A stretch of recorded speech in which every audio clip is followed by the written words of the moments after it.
What if the Middle East is entering one of the most dangerous moments in recent history? In early 2026, tensions between Iran, Israel, and the United States suddenly escalated after reports of coordinated military strikes, missile launches, and growing military mobilization across the region. Air defense systems lit up the night sky, fighter jets were scrambled, and world leaders began issuing urgent warnings. The big question now being asked by analysts and governments around the world is simple. Is this just another episode of regional tension? Or could this be the beginning of a much larger conflict that may reshape the balance of power in the Middle East? In this video, we are going to break down exactly what happened, step by step, examining the military strategies, geopolitical motivations, and the possible consequences of this rapidly developing crisis. To understand why this situation is so serious, we need to look at the long and complicated relationship between Iran, Israel, and the United States. For decades, the Middle East has been shaped by competing alliances, ideological rivalries, and strategic interests. Israel has long viewed Iran as one of its most significant regional threats, particularly because of Iran's growing missile capabilities and its influence across several parts of the Middle East. Iran, on the other hand, argues that its military programs are defensive in nature and necessary to protect the country from external threats. The United States has also played a major role in the region, maintaining military bases, strategic alliances, and a strong security partnership with Israel. Because of this complex geopolitical landscape, even a limited military incident can quickly escalate into a much larger confrontation. And many analysts believe the events of 2026 may represent one of those critical turning points. According to regional reports, the latest wave of tensions began when coordinated strikes targeted several locations believed to be connected to Iranian military infrastructure. While official details remain limited, analysts believe these strikes may have focused on facilities associated with weapons development, storage sites, or logistical support networks. Satellite imagery and regional monitoring groups reported unusual military activity in the hours following the strikes. Shortly afterward, Iranian officials issued strong statements condemning the attack and warning that retaliation would follow. In many ways, this response was predictable. Iran has consistently stated that any military attack on its territory would be considered a direct violation of its sovereignty. Within a very short time, signs of military activity began appearing across several parts of the region. Air defense systems were placed on high alert. Military aircraft began increased patrol operations, and intelligence agencies around the world started closely monitoring the situation. Soon after the initial incident, reports began emerging of missile launches and drone activity across different areas of the region. Iran has invested heavily over the years in missile technology and unmanned aerial systems. Unlike some countries that rely primarily on traditional air power, Iran's strategy often focuses on long-range missiles and drones that can strike targets from significant distances. Military analysts often describe this as an asymmetric strategy. Instead of directly matching the technological advantages of larger militaries, Iran focuses on tools that can create strategic pressure and unpredictability. Missile systems, drone networks, and regional alliances are all key components of this approach. Videos shared across social media platforms appeared to show missile trails in the sky and air defense systems activating in response. Although the full details remain unclear, the scale of the response indicated that the situation had already moved beyond a simple isolated incident. In response to the growing threat, Israel activated its multi-layered air defense network. The most widely recognized part of this system is the Iron Dome, which is specifically designed to intercept short-range rockets targeting populated areas. However, Iron Dome is only one component of a much larger defensive architecture. Israel also operates additional systems designed to intercept different types of threats at various altitudes and distances. For example, the David Sling is designed to intercept medium-range missiles, while the Arrow missile defense system is capable of engaging long-range ballistic missiles outside the atmosphere. Together, these systems create one of the most advanced missile defense networks in the world. But even the most sophisticated systems can face challenges when confronted with large numbers of simultaneous threats. Military strategists often refer to this type of tactic as a saturation attack, where multiple projectiles are launched at once in an attempt to overwhelm defensive systems. As the situation continued to develop, governments around the world began responding. Several countries called for restraint and urged all sides to avoid actions that could push the region toward a wider conflict. Energy markets also reacted cautiously, as the Middle East remains one of the most important regions for global oil supply.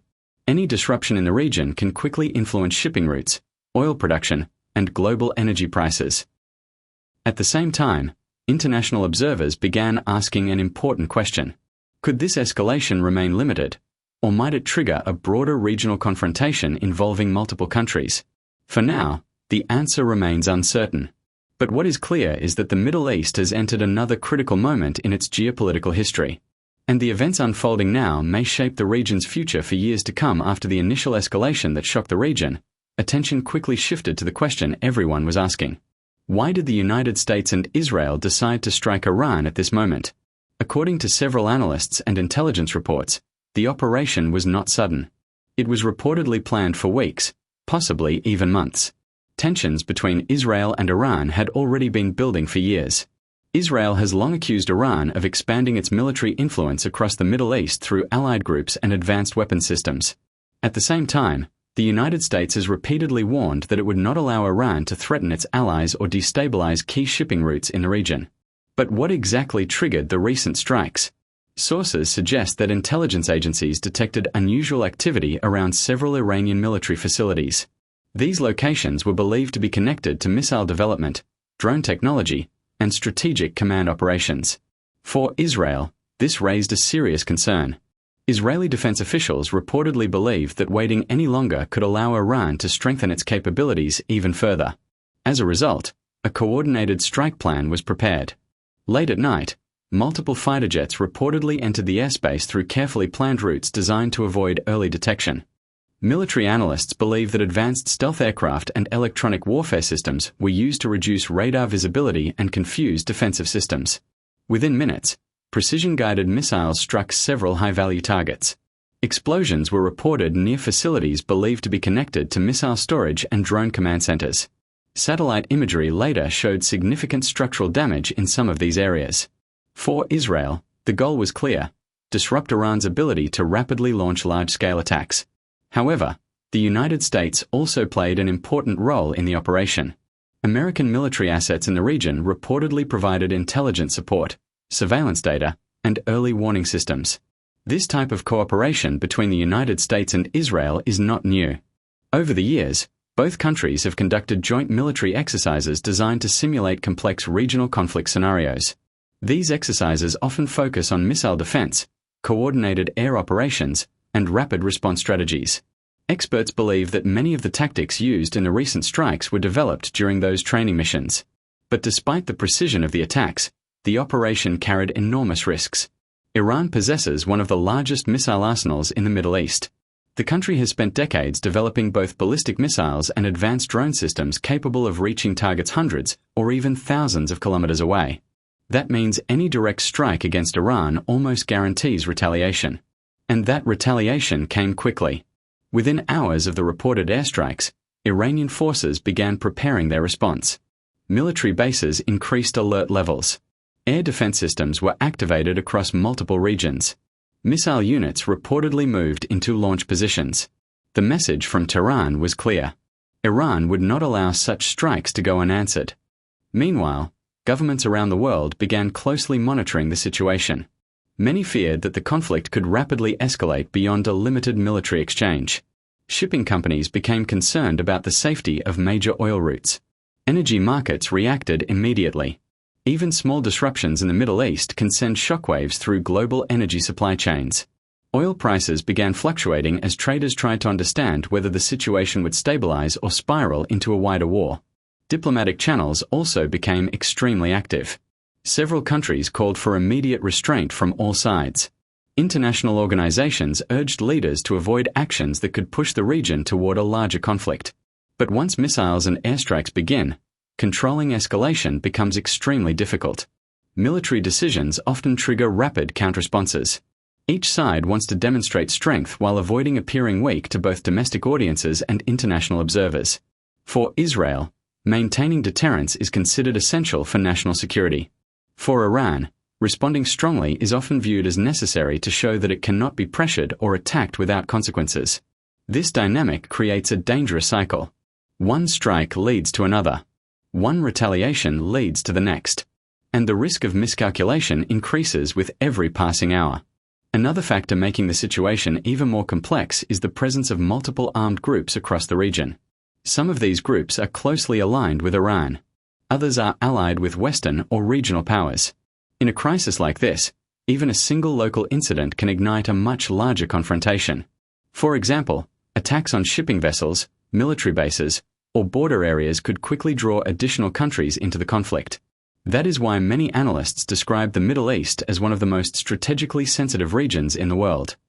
So the key question now is not just why the strikes happened. The real question is what happens next. Will this remain a limited series of military exchanges? Or will it grow into something far more dangerous? In the next part of this video, we will examine Iran's response strategy in detail. From ballistic missiles to drone swarms, Iran has developed a range of weapons designed specifically for situations like this. And understanding that strategy may reveal what the next phase of this conflict could look like. After the strikes carried out by the United States and Israel, Iran moved quickly to prepare its response. For Tehran, retaliation was not just a military decision. It was also a political message. Iran's leadership has always emphasized that any attack on its territory will be answered with force. Within hours of the reported airstrikes, military units across the country were placed on high alert. Missile bases were activated. Drone units were prepared. Air defense systems were switched into full operational mode. Iran has spent decades developing one of the largest and most diverse missile programs in the Middle East. Unlike some countries that rely mainly on air power, Iran has focused heavily on missiles and unmanned aerial vehicles. This strategy is often described by analysts as asymmetric warfare. Instead of matching its rivals' aircraft for aircraft, Iran built a system designed to overwhelm defenses using large numbers of missiles and drones. Ballistic missiles are one of the most powerful tools in Iran's arsenal. These missiles can travel hundreds or even thousands of kilometers. They move at extremely high speeds and follow a curved trajectory through the atmosphere before striking their targets. Because of their speed, intercepting ballistic missiles is extremely difficult. Iran also possesses cruise missiles, which are designed differently. Cruise missiles fly at lower altitudes and can change direction during flight. This makes them harder to detect on radar systems. But perhaps the most talked about part of Iran's modern strategy is its use of drones. In recent years, drone technology has changed the nature of modern warfare. Compared to fighter jets or large missiles, drones are relatively cheap to produce. But when used in large numbers, they can become extremely dangerous. Iran has invested heavily in developing different types of drones. Some are used for reconnaissance and surveillance. Others are designed specifically for attack missions. These attack drones can carry explosive payloads and strike targets with surprising accuracy. In some cases, drones are launched in large groups, creating what military analysts call a drone swarm. The idea behind a swarm is simple but effective. Even if defensive systems manage to intercept some of the drones, others may still get through. This forces the defending side to use large numbers of expensive interceptor missiles. In other words, a relatively cheap drone can force the enemy to spend a much more expensive missile to stop it. From a strategic perspective, this creates an economic imbalance in warfare. Another advantage of drones is flexibility. They can be launched from multiple locations, including mobile platforms. Some drones can also travel long distances and remain in the air for extended periods of time. This allows them to search for targets before striking. According to defense experts, Iran has combined its missile forces and drone units into a coordinated system. This means attacks can be launched in waves. First, drones may be sent to confuse radar systems and identify targets. Then cruise missiles follow. Finally, ballistic missiles strike high-value targets. Such layered attacks are extremely difficult to defend against. During the recent escalation, reports suggested that Iran launched several waves of missiles and drones toward different strategic areas. Air defense systems across the region were activated immediately. Radar networks began tracking incoming objects. Interceptor missiles were launched in attempts to destroy the threats before they reached their targets. Some projectiles were successfully intercepted. However, others reportedly managed to reach their intended areas. Footage circulating online showed explosions in several locations. While exact details remain unclear, the events demonstrated how quickly the conflict could escalate. Military analysts also pointed out that Iran's strategy does not rely only on weapons launched from its own territory. Iran has built relationships with various armed groups across the region. These groups can potentially launch attacks from different directions, complicating defense planning even further. This multi-front strategy is designed to stretch defensive systems and create uncertainty. For example, if missiles come from one direction while drones approach from another, defending forces must split their attention and resources. This increases the chances that at least some attacks may succeed. Another important element of Iran's strategy is psychological pressure. Large missile launches create dramatic images that quickly spread across global media. These images send a message to both domestic audiences and international observers. They show that Iran has the capability to respond and project power. At the same time, they increase tension and uncertainty in the region. Markets react. Governments hold emergency meetings. Military forces raise their alert levels. This psychological dimension is often just as important as the physical damage caused by the weapons themselves. But despite its capabilities, Iran also faces challenges. Modern missile defense systems have improved significantly over the past decade. Countries like Israel have invested heavily in technologies designed to intercept incoming threats. These systems are specifically designed to deal with missile and drone attacks. That means Iran's strategy must constantly evolve to stay effective. The question now is whether the recent escalation will continue to intensify or begin to calm down. History shows that conflicts in the Middle East can sometimes de-escalate after an exchange of strikes. But they can also spiral into larger confrontations if additional actors become involved. Right now, military planners across the region are watching every movement carefully. Every radar signal. Every missile launch. Every drone detected in the sky. Because in a situation like this, a single decision can determine whether the conflict remains limited or expands into something far more dangerous. And in the next part of this video, we will take a closer look at the powerful defense systems designed to stop these attacks.